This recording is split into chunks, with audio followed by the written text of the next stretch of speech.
योगी एक फॉरेस्ट अफसर था। उसकी पोस्टिंग तमिलनाडु के नेलाकोंडा जंगलों में हुई थी और इन्हीं जंगलों में सुर्ख चंदन के दरख्त भी पाए जाते थे। मेरे यहाँ रहते हुए कोई भी सुर्ख चंदन के दरख्तों की चोरी नहीं कर सकता है। जी जनाब, लेकिन वो वरदराजन हर बार कोई नई तरकीब ढूंढ लेता है सुर्ख चंदन के दरख्तों को चुराने का। अब मैं आ गया हूँ ना, अब वो इस जंगल से एक भी सुर्ख चंदन का दरख्त चुरा नहीं पाएगा। अब से मैं खुद दिन रात पेट्रोलिंग करूंगा। और वैसे भी चेक पोस्ट पे जिस अफसर की ड्यूटी है, मुकेश, वो भी बेहद ईमानदार है। मुझे उससे राब्ता करना होगा। ठीक है जनाब। चलो चेक पोस्ट पे चलते हैं। हवलदार फॉरेस्ट अफसर योगी को चेक पोस्ट के पास ले गया। आदाब जनाब, गुड मॉर्निंग। बहुत नाम सुना है जनाब आपका, आज पहली दफा देख रहा हूँ। शुक्रिया, मैंने भी तुम्हारी ईमानदारी के किस्से सुने हैं। शुक्रिया जनाब। हमें गाड़ियों की जांच और बढ़ानी होगी। अब भी सुर्ख चंदन की तस्करी हो रही है। ऐसे ही चलता रहा तो सुर्ख चंदन का दीदार भी मुहाल हो जाएगा। मुकेश जनाब, मैं जानता हूँ इन सब के पीछे वो वरदराजन है, तो तुम उसका कुछ करते क्यों नहीं? जनाब वो इन्हीं जंगलों में पला बढ़ा है, जंगल के कोने कोने से वाकिफ है। जब भी हम उसे पकड़ने दौड़ते हैं वो जंगलों में गायब हो जाता है। कम से कम हम सुर्ख चंदनों को इस चेक पॉइंट से बाहर जाने से तो रोक ही सकते हैं ना? जी जनाब, मैंने और फोर्स की दरख्वास्त की है। अगले हफ्ते से और 2 हवलदार इस चेक पॉइंट पर होंगे। उम्मीद है अब सुर्ख चंदन की तस्करी बंद हो जाएगी। अब मिलकर करेंगे तो यकीनन होगा। उस रोज से फॉरेस्ट अफसर खुद गाड़ी पर जंगलों में पेट्रोलिंग का काम करता था, खास करके रात के वक्त। यहाँ जंगल के भीतर डेरा जमाए वरदराजन को योगी के आने की खबर मिली। भाई, वो योगी जंगल में दिन रात पेट्रोलिंग कर रहा है। अब हम कैसे सुर्ख चंदन का दरख्त काटेंगे? हर परेशानी का एक हल होता है छोटे। वरदराजन ने स्वामी के कान में कुछ कहा। फिर रात के अंधेरे में स्वामी फॉरेस्ट अफसर के दफ्तर के बाहर पहुंचा। वो किसी का इंतजार कर रहा था। कुछ देर बाद गार्ड वहां पहुंचा। भाईजान ने तेरे लिए मिठाई भेजी है और इसके बदले बस हमें वक्त वक्त पर इत्तला करते रहना। तुझे हर हफ्ते अपनी मिठाई मिल जाएगी। वाह, भाईजान को शुक्रिया बोलना। हाँ ठीक है। स्वामी खुशी खुशी अपने अड्डे पर लौटा और वरदराजन को सब कुछ बता दिया। अब देखते हैं वो फॉरेस्ट अफसर हमारा क्या बिगाड़ता है। हाँ भाईजान। उस रात से वरदराजन और उसके मुलाजिमों ने सुर्ख चंदन के दरख्तों को काटना शुरू कर दिया और यहाँ गार्ड फॉरेस्ट अफसर की मौजूदगी के मुतल्लिक वरदराजन को इत्तला किया करता था। जिस वक्त फॉरेस्ट अफसर जुनूब की जानिब जाता तो वरदराजन के मुलाजिम शुमाल की जानिब सुर्ख चंदन के दरख्त काट रहे होते और जिस वक्त योगी शुमाल की जानिब पेट्रोलिंग करता वो जुनूब की जानिब दरख्त काटने लगते। ये सिलसिला कई रोज तक जारी रहा। एक रोज की बात है, शुमाल की तरफ से वरदराजन के लड़के सुर्ख चंदन का दरख्त काटकर निकल गए थे। फिर जब योगी वहां पहुंचा तो उसका तवज्जो ताजे कटे हुए दरख्त की शाख पर गया। ऐसा मालूम होता कि ये दरख्त आज ही कटे हैं, लेकिन मैं इतनी देर से पेट्रोलिंग कर रहा हूँ तो मेरी आंखों के नीचे से कोई कैसे ये सुर्ख चंदन का दरख्त काट सकता है? जरूर कुछ गड़बड़ है। योगी ने कुछ नहीं कहा और जीप में बैठकर जुनूब की जानिब चलने लगा। जब वो यहाँ पहुँचा तो यहाँ भी उसने ताजे कटे हुए दरख्तों के शाख देखे। ये शाख भी आज ही कटे हुए हैं, मतलब अभी वरदराजन सुर्ख चंदन के दरख्तों की चोरी कर रहा है। मुझे ये सब जल्दी ही रोकना होगा। गाड़ी चेक पोस्ट पर लो। योगी जीप में बैठ गया और गार्ड ने गाड़ी चेक पोस्ट की जानिब ले ली। क्या हुआ जनाब, आप बेहद परेशान नजर आ रहे हैं। मुझे तुमसे तन्हा गुफ्तगू करनी है। जी जनाब, आइए ना, अंदर बैठकर गुफ्तगू करते हैं। चेक पोस्ट की छोटी चौकी में फॉरेस्ट अफसर योगी और इंस्पेक्टर मुकेश थे। बोलिए जनाब, यहाँ हमारी गुफ्तगू कोई नहीं सुन सकता।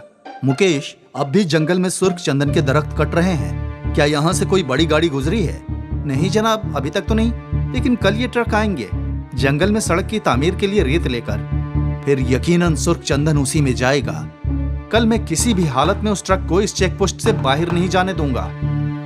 हाँ, और मैं उस वरदराजन को पकड़ के रहूंगा। ठीक है जनाब। यहाँ जंगल में वरदराजन अपने अंडे पे मंसूबा तैयार कर रहा था। कल रेत वाली गाड़ी सारे सुर्ख चंदन के साथ भरकर बाहर ले जाना है ना?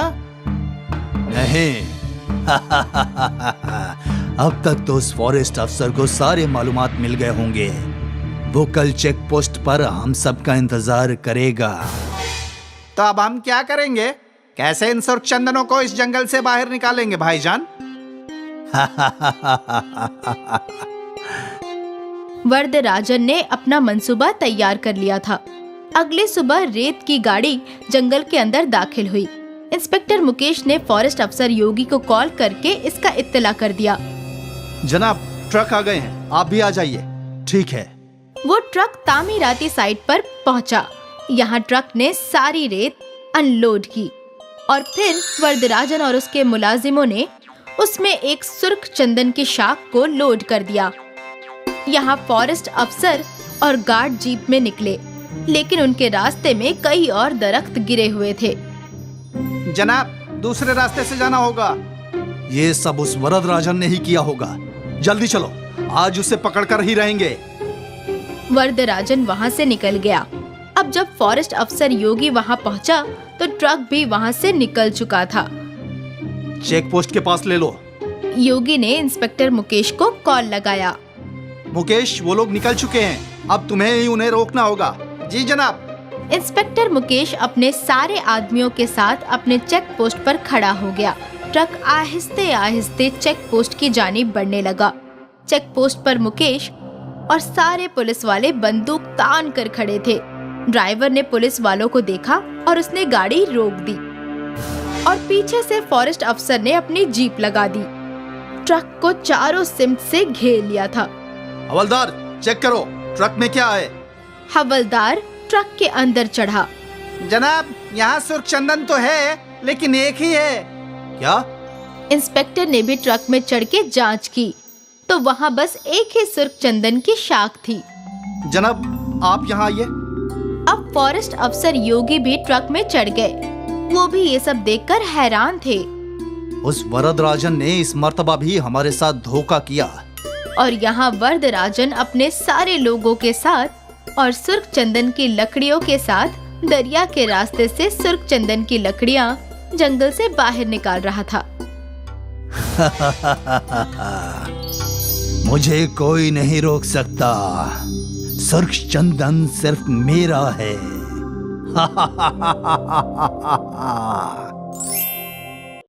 एक बार की बात है, एक किसान के पास बहुत जमीन थी, लेकिन उसे अपनी फसलों की उचित कीमत नहीं मिल पा रही थी, जिससे वो परेशान हो गया था। हाँ, पिछली बार मुझे फसल की अच्छी कीमत नहीं मिली थी। क्या करूं? इस बार क्या बोऊं? किसान अपनी औरत के पास जाता है। अरे सुनती हो? बताइए, क्या बात है? फसल बोने का वक्त आ गया है। इस बार खेतों में क्या बोएं? वही जो हर साल बोते हैं। अरे मगर उससे कोई मुनाफा नहीं हुआ। पिछली बार तो तुमने देख ही लिया ना, पूरा का पूरा घाटे का सौदा रहा। और हम कर भी क्या सकते हैं? मैं सोच रहा हूँ इस बार कुछ अलग बोया जाए। क्या आपका चरस, गांजा और अफीम बेचने का इरादा है? अरे नहीं, ये सब नहीं। क्या तुम सफेद चंदन के बारे में कुछ जानती हो? सफेद चंदन? अरे हाँ, सुना तो बहुत है उसके बारे में कि उनकी लकड़ियाँ बहुत महंगी बिकती हैं। हाँ, उसकी लकड़ी बेचकर हम बहुत अच्छा मुनाफा कमा सकते हैं। लेकिन उसकी खेती करना इतना आसान नहीं है। हाँ, ये तो है। सफेद चंदन को उगाने में तो बहुत साल लगते हैं, मगर उससे मुनाफा बहुत अच्छा होगा। ठीक है, फिर इस बार हम अपने खेतों में सफेद चंदन ही बोएंगे। मैं बाजार से चंदन के पौधे लेकर आता हूँ। किसान बाजार जाता है और बाजार से सफेद चंदन के बहुत सारे दरख्त के पौधे ले आता है। किसान और पत्नी दोनों मिलकर उसे अपने खेतों में लगा देते हैं। लो जी, पौधे तो लगा दिए, अब हमें इनकी देखभाल भी अच्छे से करनी होगी। हाँ, तभी तो अच्छी लकड़ी तैयार होगी। हम हमेशा इनकी सिंचाई करेंगे और समय समय पर इन्हें खाद भी देंगे। किसान और उसकी पत्नी कुएं से पानी लाकर चंदन के पौधों में डालने लगे। अब वो दोनों इन पौधों की अच्छी तरह से देखभाल करने लगे। पौधे धीरे धीरे बड़े हो रहे हैं। अब इन्हें ज्यादा भोजन की जरूरत है। आप बाजार जाकर खाद ले आइए। ठीक है, तुम भी साथ चलो। इतनी खाद मैं अकेला नहीं ला पाऊंगा। किसान और उसकी पत्नी दोनों बाजार जाते हैं और बाजार से 2 बोरियां खाद की लेकर आते हैं। दोनों मिलकर पौधों की जड़ों के पास छोटे छोटे खड्डे करते हैं और उनमें खाद डालते हैं। यहाँ तो छोटी छोटी घास उगाई है, हमें इसको हटाना होगा। हाँ, तभी तो पौधे अच्छी तरह से विकसित होंगे। किसान की पत्नी फावड़े से पौधे के पास उगी हुई घासों को हटा देती है और किसान कुएं से पानी लाकर पौधों की सिंचाई करने लगता है। धीरे धीरे वक्त बीतने लगता है और चंदन के दरख्त के पौधे बढ़ने लगते हैं। अरे वाह, हमारी मेहनत रंग ला रही है। देखो पौधे कितने बड़े हो रहे हैं। हाँ, इस बार तो आपने अच्छा दिमाग लगाया।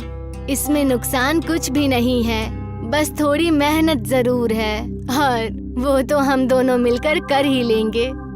हाँ हाँ जरूर, आखिरकार हम हैं तो किसान ही।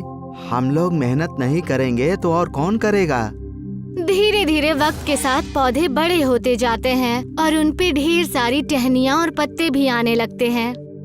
हमें अपने खेतों के चारों तरफ घेराबंदी करनी चाहिए, नहीं तो कोई जंगली जानवर आकर पौधों की सारी पत्तियां खा लेंगे। हाँ, हम आज काम शुरू कर देते हैं, वरना हमारी सारी मेहनत पर पानी फिर जाएगा। किसान और उसकी पत्नी खेतों के चारों तरफ तार से बाड़ करने लगे। वो लोग कड़ी धूप में भी मेहनत कर रहे थे। तुम देखना, एक दिन इस मेहनत का फल हमें बहुत उम्दा मिलेगा। हाँ हाँ जरूर। किसान और उसकी पत्नी ने अपने खेतों के चारों तरफ मजबूत बाड़ कर ली थी, जिससे अब कोई भी जानवर पौधों को नुकसान नहीं पहुंचा सकता था। अब तो बस इंतजार है इनके बड़े होने का। जिस तरह से हम इनकी देखभाल कर रहे हैं, ये पौधे जल्द ही बड़े हो जाएंगे। धीरे धीरे वक्त बीतने लगा और अब पौधे भी बढ़ते बढ़ते दरख्त बन गए और अब इनकी लकड़ी काटने के लिए अच्छे से तैयार हो गई। तभी एक दिन एक सपेरा उस खेत के पास से गुजर रहा था। उसे चंदन की खुशबू आने लगी। अरे यहाँ तो चंदन की बहुत अच्छी खुशबू आ रही है। लगता है किसी ने चंदन की खेती की है। सपेरा आसपास ढूंढने लगता है तो उसे बाढ़ के पीछे खेत दिखाई देता है, जिसमें सफेद चंदन के दरख्त काटने के लिए तैयार हैं, जिसे देखकर सपेरे को लालच आ जाता है। ओहो, तो ये बात है। इन दरख्तों की लकड़ियाँ तो मैं बेचूंगा। सपेरा अपनी टोकरी में से एक सांप निकालता है और उसे चंदन के दरख्त पर छोड़ देता है। सांप को चंदन की खुशबू बहुत पसंद आती है, इसीलिए सांप चंदन के दरख्त से लिपट जाता है। अब वो किसान दरख्त काटने आएगा और सांप को देखकर डरकर भाग जाएगा। और फिर मैं ये लकड़ियाँ बेचूंगा। तभी सपेरा देखता है कि किसान और उसकी पत्नी खेतों की तरफ आ रहे हैं। ये देखते ही सपेरा पेड़ के पीछे छिप जाता है। किसान और उसकी पत्नी खेतों के पास आते हैं और उन्हें दरख्त पर सांप लिपटा हुआ दिखाई देता है। किसान की पत्नी सांप को देखकर चिल्लाने लगती है, सांप! सांप! चंदन के पेड़ पर देखो, सांप लटका हुआ है। सांप को इस तरह दरख्त से लिपटा हुआ देखकर किसान भी घबरा जाता है। अब हम लकड़ी कैसे काटेंगे? ये सांप तो दरख्तों को छोड़ेगा ही नहीं और हमारी मेहनत बर्बाद हो जाएगी। हे भगवान, अब हम क्या करेंगे? चलो अभी घर चलते हैं, बाद में देखते हैं। किसान और उसकी पत्नी दुखी मन से घर की तरफ चले जाते हैं। उन्हें वापस लौटता देखकर सपेरा खुश हो जाता है। अरे मेरी तरकीब काम कर गई, दोनों के दोनों भाग गए। अब मैं चंदन की लकड़ियाँ बेचकर बहुत पैसे कमाऊंगा। सपेरा आरी लेकर दरख्त काटने के लिए जाता है। जैसे ही वो दरख्त काटने लगता है, वो सांप फुफकारने लगता है। अरे मेरे शेर, मुझे ही डराएगा क्या? मैं तो तेरा मालिक हूँ, अपने मालिक को नहीं पहचान रहा। सपेरा सांप को दरख्त से निकालने की कोशिश करता है, लेकिन सांप ने दरख्त को मजबूती से पकड़ रखा है। सपेरा बहुत ताकत लगाता है, लेकिन वो सांप को दरख्त से नहीं निकाल पाता। बहुत कोशिश करने के बाद सपेरे को गुस्सा आ जाता है। और वो सांप को आरी से नुकसान पहुंचाने की कोशिश करता है, जिसके बाद सांप सपेरे को डस लेता है और वो सपेरा वहीं मर जाता है। सपेरे को मारने के बाद वो सांप एक छेद के अंदर चला जाता है। जब अगले दिन किसान और उसकी पत्नी खेत पर आते हैं तो वो देखते हैं कि दरख्त पर सांप नहीं है, जिससे वो बहुत खुश हो जाते हैं। ऊपर वाले ने हमारी सुन ली, वो सांप दरख्त को छोड़कर यहाँ से चला गया है। हाँ, अब हम लकड़ियों को काटकर बेच देंगे। किसान और उसकी पत्नी खुशी खुशी चंदन की लकड़ियों को काटने लगे और उन्हें बाजार में बेचने के लिए चले गए। सीख: लालच बुरी बला है और लालच का फल हमेशा नुकसानदायक होता है, और इसीलिए हमें लालच बिल्कुल नहीं करनी चाहिए और दूसरों की चीजों पर बुरी नजर नहीं डालनी चाहिए। ये कहानी है दिल्ली के रणबीर की। रणबीर एक ईमानदार और नेक दिल पुलिस वाला था। रणबीर हमेशा अपना काम ईमानदारी और लगन के साथ किया करता था। इंस्पेक्टर रणबीर, दिल्ली में अब आपको पूरे 6 साल हो गए हैं और पूरा दिल्ली शहर तुम पर नाज करता है। इसलिए हमने फैसला किया है कि अब तुम्हें दरियागंज जाना है और वहाँ भी ऐसे ही हिम्मत और बहादुरी से काम करना है। यस सर, ये मेरे लिए बड़ी खुशकिस्मती की बात होगी अगर आप सब मुझे ऐसा मौका देंगे। वैसे भी मेरे पास कोई नहीं है जो मेरी फिक्र करे। हम है ना तुम्हारे साथ, तुम उसकी चिंता मत करो। रणबीर अपने बड़े अधिकारी की बात सुनकर दरियागंज जाने की तैयारी करता है और अपनी माँ प्रभा देवी से बातें करने लगता है। माँ, आज तुम मुझसे बात नहीं कर रही, क्यों? गुस्सा हो क्या? मैं तुमसे इसलिए बात नहीं कर रही हूँ क्योंकि तुम झूठे हो। इतनी गहरी बात तुमने मुझसे छुपा कर रखी है और तुम कह रहे हो कि मैं बात नहीं कर रही। अच्छा माँ, तो तुम्हें पता चल ही गया, पर तुम्हें मैं दरियागंज की बात बताने ही वाला था। लेकिन मैं चाहती हूँ कि तुम वहाँ पर न जाओ। तुम्हारे दरियागंज जाने से कई सारी तकलीफें हो सकती हैं। नहीं माँ, मुझे वहाँ जाना ही होगा। बचपन से मैं दरियागंज की कहानी सुनते आया हूँ। पापा भी आखिरी बार वही गए थे, तब से आज तक उनका कुछ पता नहीं चला। मत जाओ बेटा, मत जाओ। रणबीर के बचपन में ही प्रभा देवी की एक हादसे में मौत हो गई थी, लेकिन प्रभा देवी की रूह रणबीर से तस्वीर के जरिए बात किया करती थी। तुम किसान फिर से मेरे घर आ गए। मैंने कहा ना, मैं लगान की रकम में एक ढेला भी कम नहीं करने वाला। मालिक, हम पिछले साल के कर्ज अब तक नहीं चुका पाए हैं। अब 4 गुना लगान कहाँ से देंगे? किसान खेती करना ही बंद कर देगा। देखिए, इसमें मैं आपकी कोई मदद नहीं कर सकता। मेरे हाथ में कुछ भी नहीं है। सारे किसान समझ जाते हैं कि जगत से बात करने से कोई हल नहीं मिलेगा और वो सारे मिलकर धर्मवीर के पास जाते हैं, जो दरियागंज के सबसे इज्जतदार और बहुत बड़े नेता हुआ करते थे। अगर तुम्हें किसानी करनी है तो तुम्हें नियमों का पालन करना ही होगा। दरियागंज का एक ही उसूल, जो मैंने कह दिया वो करना ही होगा। इससे हमारी लागत नहीं बचेगी मालिक। धर्मवीर ने अपने 2 मुश्तंडे नौकरों को वहाँ पर बुलाया और कहने लगा, बाहर निकाल दो इन निकम्मों को, मैं इन्हें देखना ही नहीं चाहता यहाँ पर। 2 मुश्तंडे आकर सारे किसानों को बाहर निकालने लगे। बाहर निकलो, पता नहीं कहाँ से भीख मांगने आ जाते हैं। सारे किसान हताश और मायूस होकर वहाँ से चले गए।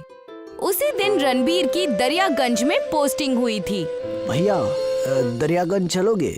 जी जरूर चलेंगे भैया, 30 रुपए देने होंगे। उतने में ही वहाँ पर कुछ गुंडे आ गए और रणबीर को भोला भाला समझकर पैसे लूटने की कोशिश करने लगे। 30 रुपए नहीं, पूरे 300। पर ये भाई साहब तो सिर्फ 30 कह रहे हैं। अब तो बेटा पूरे 500 रुपए लगेंगे, और चाहे तुम जाओ या ना जाओ, आप एक आम इंसान से उसके पैसे नहीं छीन सकते। सारे गुंडे रणबीर के साथ जोर जबरदस्ती करने लगे। कैसे नहीं देगा पैसे? मैं भी देखता हूँ। ये आप सब गलत कर रहे हैं, ये सरासर जुल्म है। कोई मेरी मदद करो, कोई मेरी मदद करो। रणबीर सबसे मदद मांगता है, लेकिन कोई भी आगे आकर मदद नहीं करता।